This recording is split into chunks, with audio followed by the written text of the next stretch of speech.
আসসালামু আলাইকুম, সবাই কেমন আছেন? হাসিনাস কুকিং স্টাইলে আপনাদের স্বাগত। আজকে আপনাদেরকে রান্না করে দেখাবো সর্ষে বাটা দিয়ে পাবদা মাছ।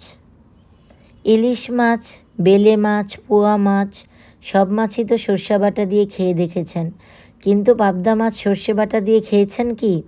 তো চলুন দেখা যাক রেসিপিতে কিভাবে রান্না করি। প্রথমেই পাবদা মাছগুলোতে একটু হলুদ গুঁড়া, মরিচ গুঁড়া, একটু ধনে গুঁড়া, একটু জিরা গুঁড়া আর একটু লবণ মিশিয়ে এটাকে ভেজে নিব। অলরেডি আমি ভাজা শুরু করে দিয়েছি। দেখতে পাচ্ছেন মাছগুলোকে কীভাবে মশলা মাখিয়ে রেখেছি। মোটামুটি মিডিয়াম সাইজের পাবদা বা কিছুটা বড় পাবদাও আছে। দেখতে পাচ্ছেন এভাবে ভেজে রেখেছি, বেশি কড়া ভাজাও না, আবার একেবারে হালকা ভাজাও না। তো প্রথমেই আমি কড়াইতে বা ফ্রাই প্যানে যেটাতেই রান্না করেন সেটাতে সরিষার তেল দিয়ে দেব। সরিষার তেল দিয়ে আমি এতে কিছু ফোড়ন দেব। ফোড়ন হিসেবে দিলাম কালি জিরা।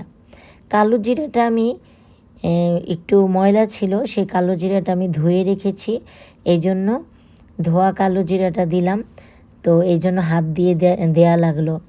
ছাঁকনি থেকে ছেঁকে আমি হাত দিয়ে এভাবে কালো জিরাটা ফোড়ন দিয়ে দিলাম। সাথে দিলাম কিছু কাঁচামরিচ, সাথে কিছু পেঁয়াজ আর রসুন কুচি ব্লেন্ড করে সেটাও দিয়ে দেব। গ্রেভির জন্য সেটাও দিয়ে দেব। এখন এটাকে ভালো করে নেড়ে চেড়ে এর মধ্যে কিছুটা ব্রাউন কালার আসলে বা বাদামি রং আসলে তখন এটাতে কিছু মশলা অ্যাড করব।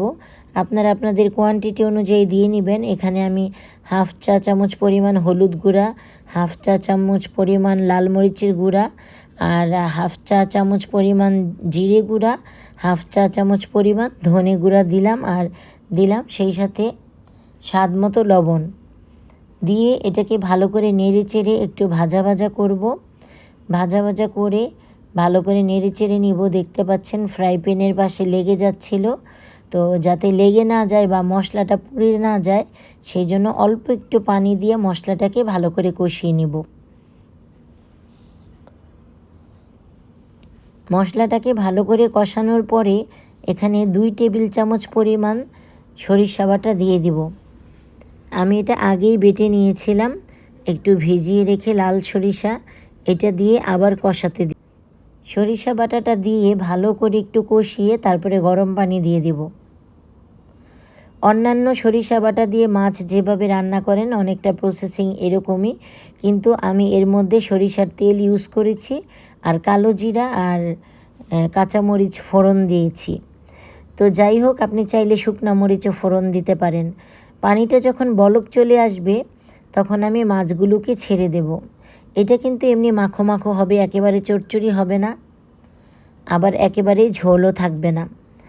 তো এই রেসিপিটা, পাবদা মাছের রেসিপিটা অনেক সময় অনেক চ্যানেলেই দেখিয়ে থাকে, আমি আমার স্টাইলে করেছি। দ্যাটস ওয়াই আমার চ্যানেলের নাম বা পেজের নাম হাসিনাস কুকিং স্টাইল। আমি আমার স্টাইলে কুকিং করব, এটাই তো স্বাভাবিক, তাই নামটাও দিয়েছি সেটার মতো করেই। তো এখন ধনেপাতা ছিটিয়ে তারপরে আমি মাছটাকে নামিয়ে নেব। খেতে যে কি মজা, কি অসাধারণ টেস্ট, না খেলে বুঝবেন না। কারণ পাবদা মাছ সচরাচর আমরা সবজি দিয়ে রান্না করি বা দেখা যায় ভেজে ভুনা করে থাকি, তো সেটা করার মানা নেই কোনো। তারপরেও আপনারা যদি একটু ডিফারেন্ট টেস্ট চান, কখনো সরিষা বাটা দিয়ে পাবদা মাছ খেয়ে দেখবেন। যদি মিথ্যা কথা বলি তখন আপনারা কমেন্টে জানাতে পারবেন যে আসলেই ভালো লাগেনি।